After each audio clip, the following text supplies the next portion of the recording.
እንኳን አደረሳችሁ። አፓርትመንት በኮንዶሚኒየም ዋጋ ሊያውም በመሃል ፒያሳ አራዳ ፓርክ ፊት ለፊት ባለ 1 መኝታ በ3.6 ሚሊዮን ብር ሙሉ ክፍያ፣ ባለ 2 መኝታ በ5.8 ሚሊዮን ብር ሙሉ ክፍያ፣ ባለ 3 መኝታ በ8.4 ሚሊዮን ብር ሙሉ ክፍያ ይዘንሎ ቀርበናል። ልብ ይበሉ፣ ይህ ዋጋ የወጣው 100% ለሚከፍሉ ደንበኞቻችን 30% ዲስካውንት ለተደረጉ ብቻ ነው።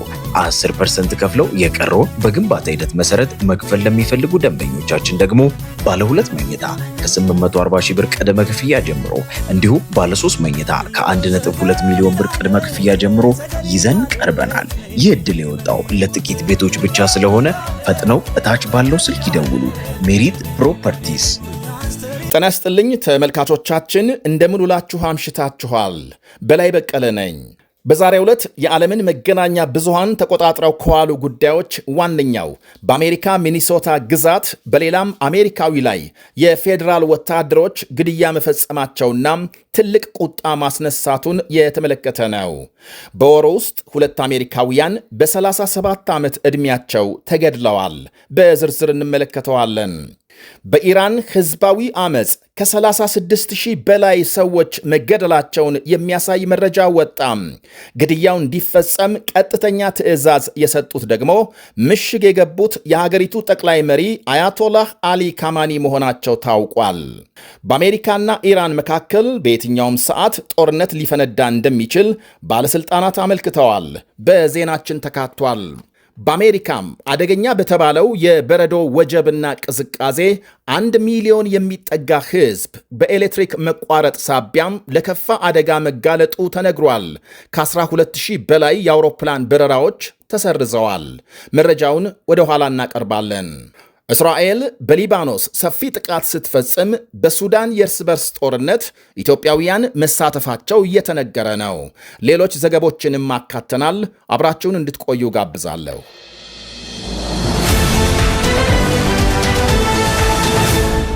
አሌክስ ፕሬዲ ይባላል።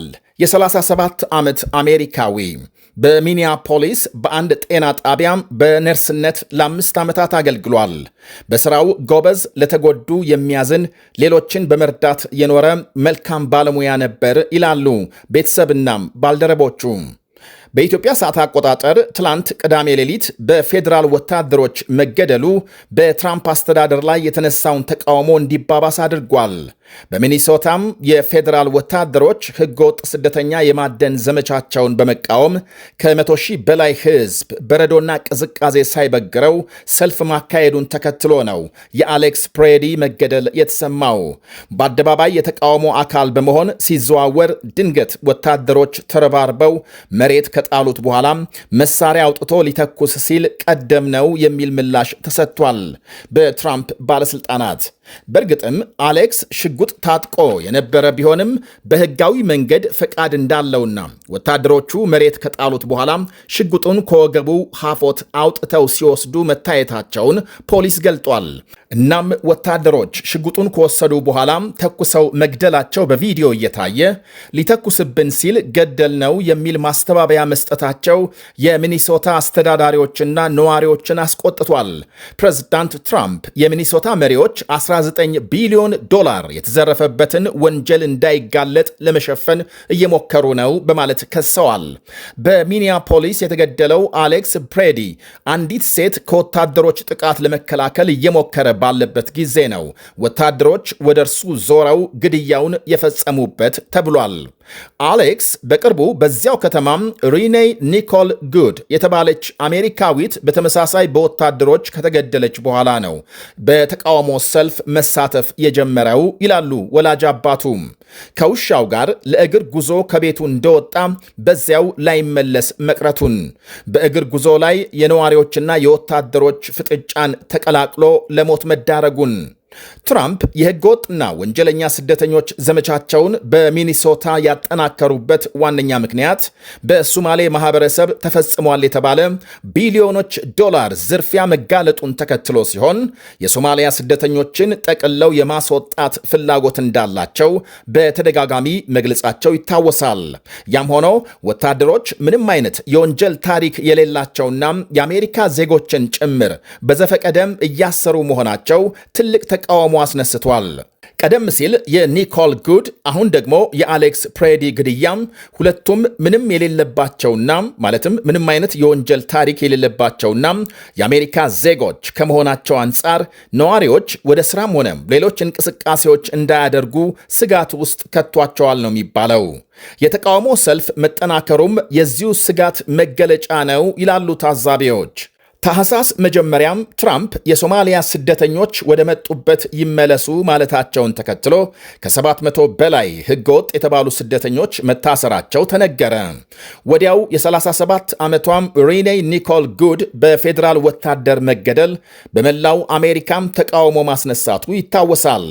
ግድያው በተፈጸመ ማግስት የሀገር ውስጥ ጉዳይ ሚኒስትሯም ተጨማሪ በመቶዎች የሚቆጠሩ ወታደሮች ወደ ሚኒያፖሊስ እንደሚልኩ ባስታወቁ ከ3 ቀናት በኋላ 1500 ወታደሮች ማሰማራታቸው ይፋ ሆኗል። አይስ በመባል የሚታወቀው የፌዴራል ኤጀንሲ ከስደተኝነት ጋር የተያያዙ ህጎችን የማስፈጸምና ሰነድ የሌላቸውን ህገወጥ ስደተኞችን ጉዳይ መርምሮ እርምጃ የሚወስድ ተቋም ነው፣ ከሀገር የማስወገድ ተልዕኮን ጨምሮ። እንደ አውሮፓውያኖቹ አቆጣጠር በ2002 የሀገር ውስጥ የደህንነት ሚኒስቴር አካል በመሆን እንደተቋቋመ ይነገራል። የመስከረሙን የአሜሪካ ሽብር ጥቃት ተከትሎ የአይስ እህት ኩባንያ ደግሞ የአሜሪካ ድንበሮችን ይቆጣጠራል። የትላንቱ የአሌክስ ግድያን ታዋቂ ሰዎች ሳይቀሩ እያወገዙ ሲሆን የፊልም አዘጋጅና ተዋናይ ኦሊቪያ ዋይልድ ለመረዳት ከባድ የሆነም አሳዛኝ ክስተት በማለት ገልጻለች። ግድያውን ሰዎች ጎዳና ላይ እንደዋዛ ሲገደሉ እያየን መሆናችንን በፍጹም ማመን አልችልም ብላለች። የአይስን ኢፍትሐዊነት በመቃወም የወጡ ጀግኖች አሜሪካውያን ሲገደሉ እየተመለከትን ነው። ፍጹም ለመቀበል የሚከብድ ጤነኛ ያልሆነ ድርጊት ነው በማለት ተቃውሞ አሰምታለች። ሌላዋ ታዋቂ የፊልም ተዋናይ ናታሊ ፖርትማን አሁን በሀገሪቱ እየተካሄደ ያለው ፍጹም አስነዋሪ የሆነ ድርጊት እንደሆነም ገልጻለች። ትራምፕ የደህንነት ሚኒስትሯና አይስ በዜጎቻችንና ሰነድ አልባ በሆኑ ሰዎች ላይ እየፈጸሙ ያለው አስቀያሚ ተግባር በአስቸኳይ ሊቆም ይገባል ብላለች።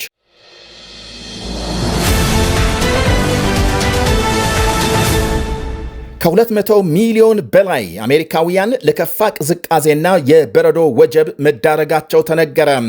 ከቴክሳስ እስከ ሰሜን ምስራቅ አሜሪካም 2400 ኪሎ ሜትር የሚሸፍን ከባድ በረዶ እየጣለ ሲሆን በኃይል መቋረጥ ሳቢያም ከ800 ሺህ በላይ ሕዝብ ለጨለማና ለከፋ ቅዝቃዜ መጋለጡ ተነግሯል። አብዛኞቹ የሰሜን ምስራቅ የሀገሪቱ ከተሞች በረጅም ዓመታት አይተው የማያውቁትን የበረዶ ክምር እያስተናገዱ ናቸው ተብሏል። የኃይል ሚኒስትሩ ክሪስ ራይት በአደጋ አካባቢዎች ኃይል እንዳይቋረጥና የተቋረጠውን ለመመለስ የአስቸኳይ ጊዜ ስምሪት መጀመሩን አስታውቀዋል። በቴክሳስ ብቻም 130 ሺህ ቤቶች የኃይል መቋረጥ እንዳጋጠማቸው ፕሬዝዳንት ትራምፕ አደጋ በከፋባቸው 12 ግዛቶች የአስቸኳይ ጊዜ አዋጅ ሲደነግጉ ከ12000 በላይ በረራዎች መሰረዛቸው ታውቋል።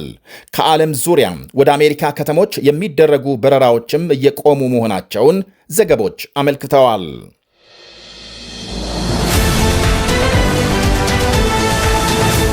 የሰሞኑ የኢራን ህዝባዊ የተቃውሞ ሰልፍ በኃይል እንዲጨፈለቅ ቀጥተኛ ትዕዛዝ የሰጡት ምሽግ የገቡት የሀገሪቱ ጠቅላይ መሪ አያቶላህ አሊ ካማኒ መሆናቸው ተነገረ።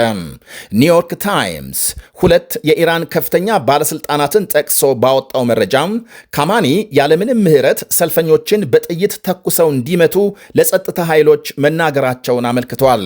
በዚሁ የኃይል እርምጃም ከ36,000 በላይ ሰዎች መገደላቸውን ኢራን ዓለም አቀፍ የተባለ የዜና ጣቢያም አዲስ ያወጣው መረጃም አሳይቷል። በሌላ በኩል አዲስ የወጣው የሞቱ ሰዎች ቁጥር መረጃም ሰሞኑን የታይም መጽሔት ይፋ ካደረገው ጋር ተመሳሳይ መሆኑን ዘገቦች አመልክተዋል። የኢራን መንግስት አብዛኛውን ግድያ የፈጸመው ኢንተርኔት ከዘጋ በኋላ ባሉት 2 ቀናት ነው ይላሉ የተለያዩ ወገኖች። ከራሱ ከኢራን መንግስት ባለስልጣናት በድብቅ የተገኙ መረጃዎች፣ ከበርካታ ሆስፒታሎችና ከተለያዩ አካላት የተገኙ ሪፖርቶች ከተገደሉት ሌላም ከ300 ሺህ የሚልቁ መቁሰላቸውን አመልክተዋል። በኢራን ታሪክ ታይቶ ያልታወቀ ዘግናኝ እልቂት ነው ብሏል መረጃውን ያወጣው የዜና አውታር። በሁለት ቀናት ውስጥ 36 ሺህ ህዝብ በጥይት ያለቀበትን የግድያ ዘመቻ ያዘዙት የ86 ዓመቱ አሊ ካማኒ የራሳቸውን ህይወት ለማትረፍ ግን ከምድር በታች ምሽግ እስከ መግባት ደርሰዋል በማለት ተችቷል። አብዛኞቹ ሟቾች ዕድሜያቸው 30ና ከዚያ በታች መሆኑን የጠቀሰው ዘገባው ኑሮ እንዲረክስና ለውጥ እንዲመጣ በመጠየቃቸው እንደ አሸባሪ ተቆጥረው በካማኒ ታማኞች በጥይት ተረሸኑ ብሏል። የኢራን ባለስልጣናት በአመፁ 5000 መገደላቸውን ቀደም ሲል ማመናቸው ይታወሳል። አሊ ካማኒ ቴሄራን ውስጥ ፈንጂ ከማይበግረው ከምድር በታች ምሽግ መግባታቸውን ተከትሎ ልጃቸው ሀገሪቱን እየመራ መሆኑ ሲነገር አንድ ከፍተኛ ባለስልጣን በአሜሪካና ኢራን መካከል ጦርነት በየትኛውም ሰዓት ሊነሳ እንደሚችል ገልጸዋል።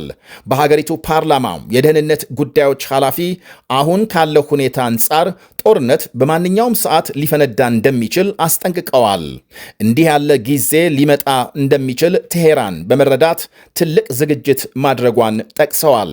የአሜሪካ የጦር መርከቦች ወደ ኢራን መጠጋታቸውን ተከትሎ በተለይ የሁለቱ ሀገሮች ፍጥጫም ከመቼውም ጊዜ በከፋ ሁኔታ ተባብሶ መቀጠሉ ይነገራል።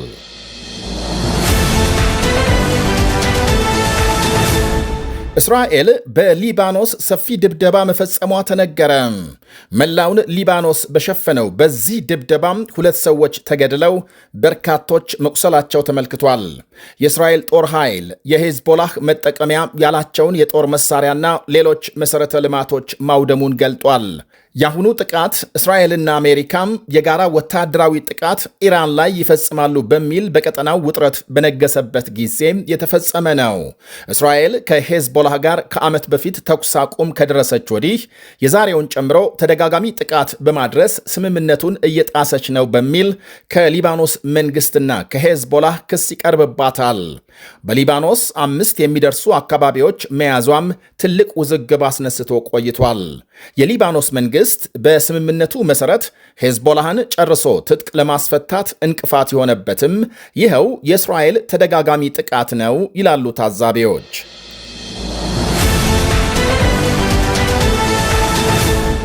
በሱዳን የእርስ በርስ ጦርነት ኢትዮጵያውያን ተዋጊዎች መሳተፋቸው ተነገረ። የኢትዮጵያና የሌሎች ሀገራት ቅጥረኛ ተዋጊዎች በፈጥኖ ደራሽ በኩል ማለትም ለፈጥኖ ደራሽ ኃይል ተሰልፈው እየተዋጉ መሆናቸውን አንድ የሱዳን ባለስልጣን ገልጸዋል። የሀገሪቱ አቃቤ ሕግ ለፈጥኖ ደራሽ ተሰልፈው ሲዋጉ ነበር ባላቸው 120 የውጭ ዜጎች ላይ ክስ መመስረቱ ተነግሯል። ፈጥኖ ደራሽ ከኢትዮጵያም ከደቡብ ሱዳን ከቻድና ከኮሎምቢያም በዋናነት ተዋጊዎችን እየመለመለ ያሰልፋል ብለዋል ባለስልጣኑ። በየጊዜው እየተማረኩ ለፍርድ የሚቀርቡና ሞት የተፈረደባቸው እንዳሉ አመልክተዋል። 3 ዓመታት በዘለቀው የሱዳን የእርስ በርስ ጦርነት ከ150 ሺህ በላይ ሰላማዊ ሰዎች መገደላቸውና ከ16 ሚሊዮን የሚልቁ መፈናቀላቸው ይነገራል። እንኳን አደረሳችሁ። አፓርትመንት በኮንዶሚኒየም ዋጋ ሊያውም በመሃል ፒያሳ አራዳ ፓርክ ፊት ለፊት ባለ 1 መኝታ በ3.6 ሚሊዮን ብር ሙሉ ክፍያ፣ ባለ 2 መኝታ በ5.8 ሚሊዮን ብር ሙሉ ክፍያ፣ ባለ 3 መኝታ በ8.4 ሚሊዮን ብር ሙሉ ክፍያ ይዘንሎ ቀርበናል። ልብ ይበሉ፣ ይህ ዋጋ የወጣው 100% ለሚከፍሉ ደንበኞቻችን 30% ዲስካውንት ለተደረጉ ብቻ ነው። 10% ከፍለው የቀረውን በግንባታ ሂደት መሰረት መክፈል ለሚፈልጉ ደንበኞቻችን ደግሞ ባለ 2 መኝታ ከ840 ሺህ ብር ቅድመ ክፍያ ጀምሮ እንዲሁም ባለ 3 መኝታ ከ1.2 ሚሊዮን ብር ቅድመ ክፍያ ጀምሮ ይዘን ቀርበናል። ይህ ዕድል የወጣው ለጥቂት ቤቶች ብቻ ስለሆነ ፈጥነው እታች ባለው ስልክ ይደውሉ። ሜሪት ፕሮፐርቲስ